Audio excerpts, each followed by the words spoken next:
Side हो जाओ।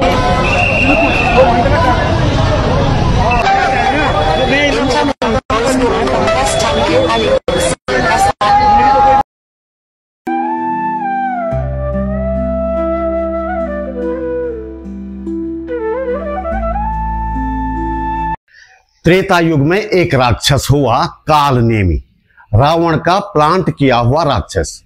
कहानी आपने सुनी होगी, यहां भी संक्षेप में सुन लेंगे। हाल के दिनों में उत्तराखंड में कांवड़ यात्रा चल रही है। यह पवित्र यात्रा अब एक बदनाम यात्रा बन चुकी है, आप जानते हैं। बावजूद इसके कि कई श्रद्धालु अब भी पूरे भक्तिभाव के साथ कांवड़ यात्रा करते हैं। इस यात्रा के बीच अचानक सरकार की ओर से कालनेमी को मैदान में उतार दिया गया है। क्या है कांवड़ यात्रा और कालनेमी का कॉकटेल, हम इस वीडियो में समझने का प्रयास करेंगे। दूसरी बात, हाल के सालों में सत्ता प्रतिष्ठान की सह पर कांवड़िये जिस तरह से अराजक हुए हैं, यह हम लगातार देख रहे हैं, महसूस कर रहे हैं और झेल भी रहे हैं। ऐसी स्थिति के बीच अचानक कालनेमी को उतारा जाना कहीं इस तरह के उपद्रवों से लोगों का ध्यान भटकाने का प्रयास तो नहीं है? इस पर भी नजर डालने का प्रयास करेंगे।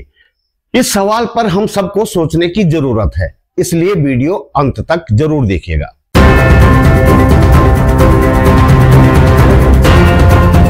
नमस्कार, बात बोलेगी चैनल पर आपका स्वागत। मेरा नाम है त्रिलोचन भट्ट और मैं करता हूं जन सरोकारों की बात। कांवड़ियों ने आते ही अराजकता फैलानी शुरू कर दी है, ये आप लगातार देख रहे हैं। रोज कोई ना कोई इस तरह का वीडियो सामने आ रहा है। यह उपद्रव पूरी तरह से संगठित होकर किया जाता है और कई बार तो लगता है कि प्रायोजित तरीके से किया जा रहा है। कांवड़िये पहले मुसलमानों के नाम पर हंगामा करते थे। इस तरह के हंगामे को हमारी सरकारों ने शायद जायज मान लिया और आदेश दिए कि फल और खाने पीने की चीजें बेचने वाले अपने ढाबे पर या रेहड़ी ठेली पर अपना नाम लिखेंगे। पर असल बात तो यह है कि कांवड़ियों को हर हाल में हंगामा करने की हुड़क रहती है। सरकारों ने अभयदान पहले से दिया हुआ है, तो फिर क्या हिंदू क्या मुसलमान जहां मौका मिले ये कांवड़िये हाथ साफ करने से नहीं चूकते। इसके कुछ उदाहरण देखिए। रुड़की में एक ढाबा है, शिव वैष्णो ढाबा। इसे एक हिंदू भाई चलाते हैं। कांवड़ियों का एक ग्रुप ढाबे पर आता है, पराठे खाता है। पेट भर जाने के बाद अचानक शोर मचाया जाता है कि सब्जी में प्याज डाला गया है। बस फिर क्या, ढाबे में ऐसी तोड़फोड़ कर दी जाती है कि कुर्सियां, टेबल, बर्तन, यहां तक कि पंखे भी साबुत नहीं बचते। पुलिस आती है, जांच करती है, कहीं भी प्याज नहीं मिलता, मुकदमा दर्ज होता है। नहीं, कांवड़ियों पर नहीं, उस ढाबे के मालिक पर। प्याज पिछले साल से कांवड़ यात्रा में एक महत्वपूर्ण हिस्सा बन चुका है। पिछले साल भी सब्जी में प्याज होने का आरोप लगाकर एक ढाबा तोड़ दिया गया था और इस साल भी ऐसा प्रयोग किया जा चुका है। प्याज का यह समीकरण भी हमें ठीक से समझने की जरूरत है। रुड़की वाले मामले में पुलिस ने पूरा ढाबा छान मारा, जांच की, लेकिन प्याज नहीं मिला। मैं नहीं कह सकता कि अचानक सब्जी में प्याज आता कहां से है, वो भी पेट भर खाना खा लेने के बाद। जवाब मेरे पास नहीं है, आपको मालूम है तो नीचे कमेंट बॉक्स में जरूर लिखिएगा। अब जरा ये वीडियो क्लिप देखिए। आपने देख भी लिए होंगे, लेकिन फिर से देख लीजिए।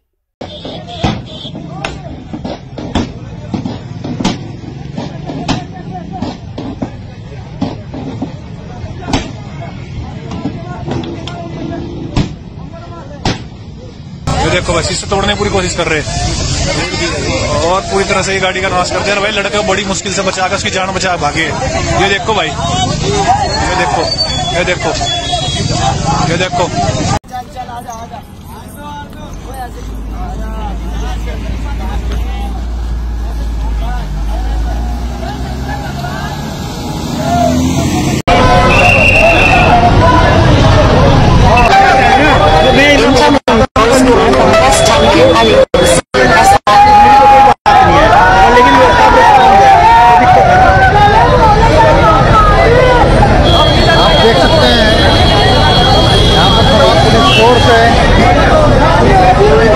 समझाने अब आप ही बताइए, क्या वास्तव में ये श्रद्धालु हैं? मुझे तो ये वे नशेड़ी लगते हैं जिन्हें पता ही नहीं कि वे कर क्या रहे हैं। दरअसल ये बेरोजगार हैं, घरों से तिरस्कृत हैं, फ्रस्ट्रेटेड हैं। कांवड़ यात्रा में कुछ दिन तक मुफ्त का खाना मिल जाता है। पूरे रास्ते में इनके स्वागत के लिए कैंप लगे होते हैं। स्वादिष्ट भोजन मिलता है, सूखे मेवे वाली बढ़िया खीर मिलती है। किसी किसी कैंप में तो इनके पैर दबाने की भी व्यवस्था होती है। ऊपर से कोई मुख्यमंत्री फूल बरसा रहा होता है तो कोई इनके पैर भी धो रहा होता है। जहां दूर तक कोई भंडारा नहीं होता रास्ते में, वहां किसी ढाबे पर ये जाकर पेट भर खाते हैं, फिर प्याज का बहाना बनाकर पैसे देने से बच जाते हैं। इसके साथ ही अपना मुख्य कार्य यानी कि हुड़दंग का टास्क भी पूरा कर लेते हैं। एक और सवाल, क्या आपको नहीं लगता कि सरकारों को, चाहे वो यूपी की सरकार हो या उत्तराखंड की, इन कांवड़ियों से एक खास तरह का लगाव है? यदि ऐसा नहीं होता तो कांवड़ के नाम पर हुड़दंगियों को रोकना, इस यात्रा में आने से रोकना कोई बहुत कठिन काम नहीं है। चार धाम यात्रा की तरह करवाइए ना इनका भी रजिस्ट्रेशन। हिंदी पट्टी में हर जगह डबल इंजन सरकार है, उनसे कहकर रजिस्ट्रेशन करने वालों की जांच करवा दीजिए, पता चल जाएगा। चलिए, ये तो लंबी प्रैक्टिस हो जाएगी, लेकिन इतना तो आप कर ही सकते हैं कि जो कांवड़िया निर्धारित नियमों का पालन न करे, हुड़दंग करे, मारपीट करे, उसे पकड़कर तुरंत अंदर कर दो। ऐसी धाराएं लगाओ कि आसानी से जमानत भी न मिल पाए। हरिद्वार पुलिस ने कुछ हुड़दंगियों को गिरफ्तार तो किया है, लेकिन मुझे शक है कि ये सब कुछ दिखावा ही है।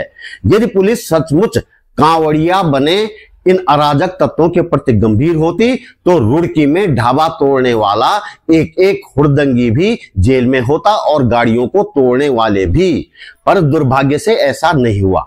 अब जरा बात कालनेमी की। कहानी आपने सुनी है, फिर सुन लीजिए। लक्ष्मण को बाण लगा, मूर्छित हो गए, हनुमान को संजीवनी लेने भेजा गया। शर्त थी कि सूर्योदय से पहले संजीवनी लेकर आना था। रावण को पता चला तो उसने कालनेमी को भेजा हनुमान का रास्ता रोकने के लिए, ताकि सूर्योदय से पहले हनुमान लंका न पहुंच सके, जहां लक्ष्मण मूर्छित पड़े हुए थे। कालनेमी साधु बनकर रास्ते में बैठ गया और हनुमान को कहा कि इस तालाब में स्नान कर लो। हनुमान जब स्नान करने गए तो वहां एक राक्षसी थी। फिर क्या हुआ यहां बताने की जरूरत नहीं, कहानी आपने सुनी है, नहीं सुनी तो आप अंदाजा लगा सकते हैं। लेकिन यह है कलयुग। यहां लगता है कालनेमी हुड़दंगियों को सुरक्षा कवच देने के लिए उतारा गया है। कैसे, देखिए। कांवड़िए बने हुड़दंगी बेशक सरकारों के बहुत प्रिय हो गए हों, बेशक उनके खिलाफ कुछ बोलते ही सत्ता समर्थक ट्रोल गालियों की बौछार कर देते हों, लेकिन सच ये है कि उन हुड़दंगियों की हरकतों से आम लोग परेशान हो चुके हैं, लेकिन सरकारें उन्हें बचाना चाहती हैं। जरा ये एआई वीडियो देखिए, बीजेपी उत्तराखंड के फेसबुक पेज पर लगा हुआ है।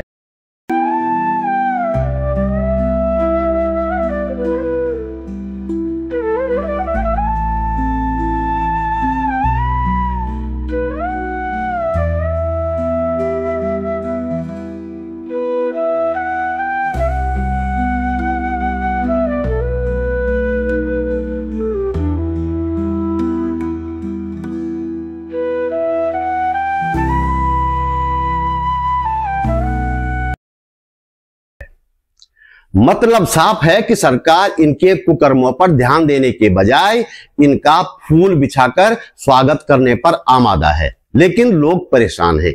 इस परेशानी से लोगों का ध्यान बटाया जा सके, इसलिए सामने लाया जाता है कालनेमी। मुझे तो यही लगता है। आगे बढ़ने से पहले चलिए कालनेमी से मिलते हैं। ऑपरेशन कालनेमी के तहत हरिद्वार पुलिस द्वारा लगातार कार्रवाई की जा रही है। अब तक करीब 50 से ऊपर ऐसे कालनेमियों को चिन्हित करके उनके खिलाफ वैधानिक कार्रवाई सुनिश्चित की गई हैं। इसमें यह बात भी मैं आपको बताना चाहूंगा, इसमें करीब 7 से 8 ऐसे लोग चिन्हित किए गए हैं जो दूसरे धर्म से रिलेटेड हैं और हिंदू धर्म का चोगा पहन के अपना कालनेमी के तहत ही वो लोग कार्रवाइयां कर रहे थे। ऐसे बहरूपियों को पहचान करके उनके खिलाफ वैधानिक कार्रवाई की जा रही है। आगे इसमें जो वैधानिक कार्रवाई है बीएनएस एक्ट के तहत इस पर हम लोगों के द्वारा कार्रवाई की गई है और जो भी इनके प्रिवेंटिव एक्शन है उनके खिलाफ किए जा रहे हैं। सर, कहाँ रहने वाले? इसमें ज्यादातर कुछ बहरूपियां हैं जो सपेरा लोग जाति से हैं। इसमें कुछ दूसरे धर्म से भी रिलेटेड है, करीब 7 से 8 लोग ऐसे हैं जो दूसरे धर्म से भी रिलेटेड है।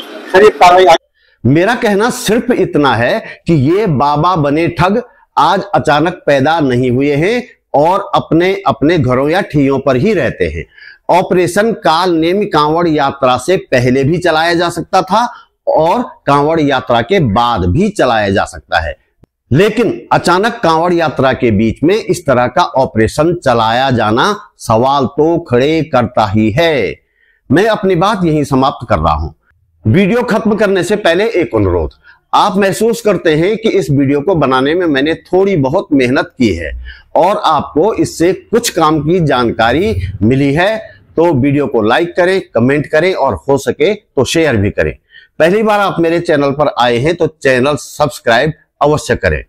फेसबुक पेज फॉलो करें, बात बोलेगी.com भी देखें। हमारे पास इनकम का कोई जरिया नहीं है, इसलिए यदि आप समर्थ हैं और चाहते हैं कि ये चैनल आगे भी बढ़ना चाहिए और आगे भी ऐसे वीडियो बनने चाहिए, तो अपने जेब खर्च में से एक छोटी सी राशि निकालकर मेरा आर्थिक सहयोग अवश्य करें।